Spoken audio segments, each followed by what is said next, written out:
প্ৰথম প্ৰশ্নটো হৈছে মুখ্যমন্ত্ৰীয়ে যে বাৰে বাৰে কৈছে যে তেওঁ হত্যা কৰা হৈছিলে, সদনতো তেওঁ কৈছে যে হত্যা কৰা হ'ল জুবিন গাৰ্গৰ, আৰু বহুত বছৰৰ পৰা প্লেনিং কৰি আছিলে হত্যা কৰিবলৈ। 2018 চনৰ পৰা প্লেনিং কৰি আছে বুলি তেওঁ এবাৰ মন্তব্য প্ৰকাশ কৰিছে। যদি আপুনি গম পাইছিলে যে ইমান যুগৰ পৰা প্লেনিং কৰি আছে জুবিনদাৰ মৃত্যুক লৈ পেলাই, আৰু লাষ্টত ফাইনেলি মানুহটোক মাৰিও পেলালে, তেতিয়াহ'লে আপুনি কিয় কোনো পদক্ষেপ নল'লে? আপুনি কিয় এই কথাটোত হাত নিদিলে যে নাই, জুবিন গাৰ্গ হৈছে অসমৰ এটা প্ৰাণৰ হিয়াৰ আমঠু? গতিকে আপোনাৰ দায়িত্ব আছিলে, আৰু আপুনি এতিয়া শাসনতো আছে যিহেতু, গতিকে আপোনাৰ দিনতে জুবিন দাৰ মৃত্যু হ'বলৈ কেনেকৈ পালে? দ্বিতীয়টো প্ৰশ্ন হৈছে মুখ্যমন্ত্ৰী ডাঙৰীয়া, যে আপুনি বাৰে বাৰে কৈ আছে যে ইমান ধনী ঘৰৰ মানুহ, ইমান ধনী ঘৰৰ ল'ৰা কেতিয়াবা দেখিছেনে বাৰু এনেকৈ জেলত থকা 3 মাহ 4 মাহ? 3 মাহ 4 মাহ কি 3 বছৰ 4 বছৰ 30 বছৰ 40 বছৰ থাকিব লাগিব জেলত, কাৰণ তেওঁলোকে জুবিন গাৰ্গৰ হত্যাৰ লগত জড়িত। তেওঁক এলা পচা কোনোবা হেৰি মানুহৰ লগত জড়িত নহয়। আৰু তাহাঁতি জেলত থাকি ক্ষীণাই গৈছে, খাবলৈ পোৱা নাই, মাটিত শুইছে, ডাজেণ্ট মেটাৰ, আমাৰ কোনো আহে নাযায় সেইবিলাক বস্তু। কি আপোনালোকে ডানলপ খুৱাব লাগিছিলে নেকি? আঠুৱা চাঠুৱা তৰি ধুনীয়াকৈ একদম ডাঙৰ ডাঙৰ মেট্ৰেছ কিনি দিয়ক। আৰু ৰাখিছে যদিও বা কোনে দেখিছে?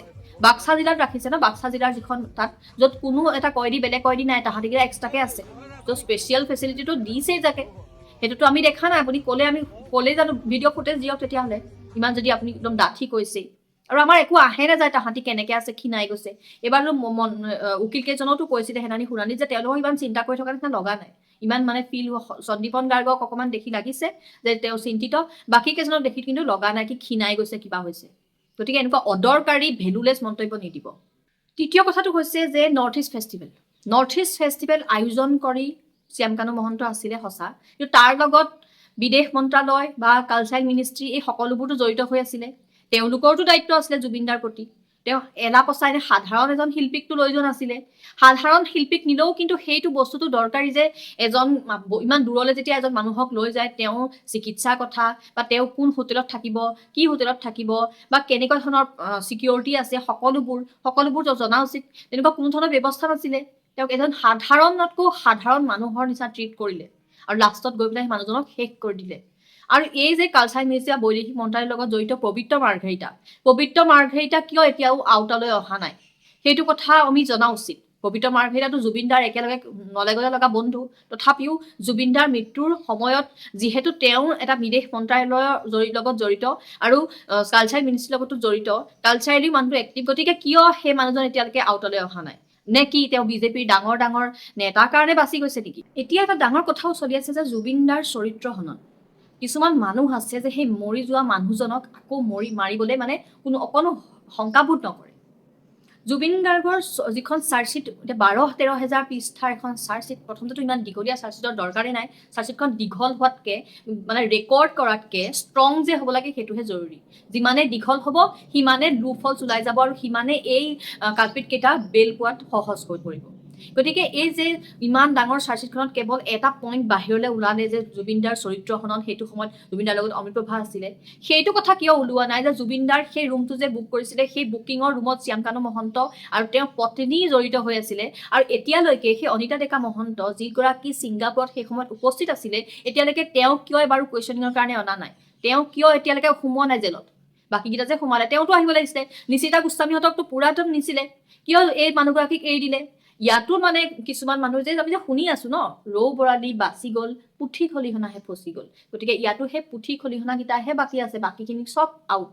পবিত্ৰ মাৰ্ঘেৰিটা ন' কুৱেশ্যনিং, অনিতা ডেকা শৰ্মা ন' কুৱেশ্যনিং। সেই 11জন, যিকেইজন 11 সেই য়টছখনত আছিলে, সেই 11জনত এতিয়া আনিলে, আৰু এইটো চৰ্তত আনিছিলে যে আমাক আকৌ জেলত ভৰাব নোৱাৰিব। এনেকুৱা কেনেকুৱা ধৰণৰ প্ৰশ্ন?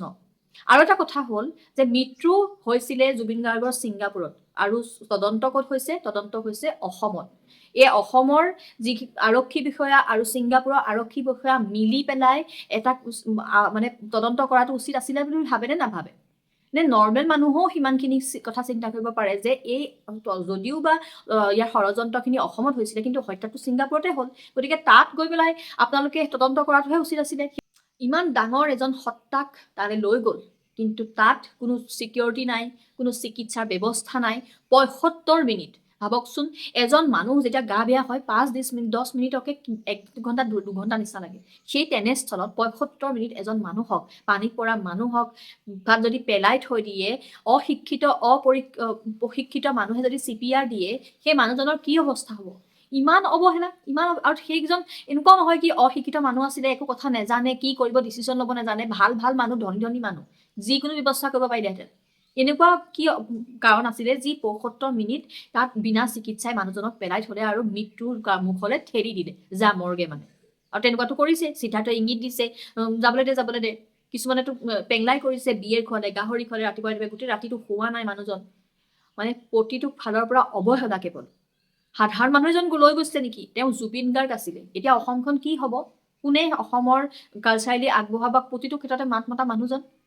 সেই সাধাৰণ মানুহ। আজি সংবাদমেল জৰিয়তে গৰিমা শইকীয়া গাৰ্গ আহিব এই কথা পাতিবলৈ, আৰু আমি বিচাৰোঁ যে গৰিমা শইকীয়া গাৰ্গে আৰু ষ্ট্ৰং হওক, আগবাঢ়ি আহক। অসমৰ সকলো মানুহ আপোনাৰ লগত আছে। বৌয়ে এতিয়া বহুত কষ্ট পাইছে, গোটেই পৃথিৱীখন তেওঁ শেষ হৈ যোৱা নিচিনা। তথাপিও তেওঁ ষ্ট্ৰং হোৱাটো বিচাৰক। তেওঁ এবাৰ কৈছিলে, মই যদি বাঘ হওঁ, তুমি বাঘিনী হ'ব লাগিব। তো আপুনি বাঘিনী হয়। অসমৰ সকলোৰে হিয়াত আপুনি আছে এতিয়াও, আপোনাক সকলোৱে ভাল পায়। আপুনি ষ্ট্ৰং হওক। আৰু জুবিনদাৰ যিখিনি কৰ্মৰাজি আৰু যিখিনি কৰিবলগীয়া আছিলে, যিখিনি সপোন আছিলে, সেই সপোনখিনি কেনেদৰে বাস্তৱত ৰূপায়িত কৰিব পাৰে, বা তেওঁ ন্যায় ব্যৱস্থাত থকা খুঁটিখিনি আপুনি যদি মাত মাতে, সকলো আপোনাৰ পিছত আহিব। আমি আশা কৰোঁ আপুনি আৰু ষ্ট্ৰং হৈ পেলাই আগবাঢ়ি আহক। আমি বুজি পাইছোঁ যে আপোনাৰ কিমান দুখ, বা কিমান আমি মানে ইমাজিনো কৰিব নোৱাৰোঁ আপুনি কি এতিয়া ফিল কৰি আছে। আৰু লগতে গা চা বেয়াটো হৈয়ে আছে ননষ্টপ। তথাপিও আপুনি ষ্ট্ৰং হওক। আমি আশা কৰোঁ অতি সোনকালে জুবিন দাই ন্যায় পাওক, আৰু আপুনি জানক যে আচলতে আপোনাৰ মানুহজনৰ লগত কি হৈছিলে, আমাৰ হিয়াৰ আমঠুজনৰ লগত কি হৈছিলে। ধন্যবাদ।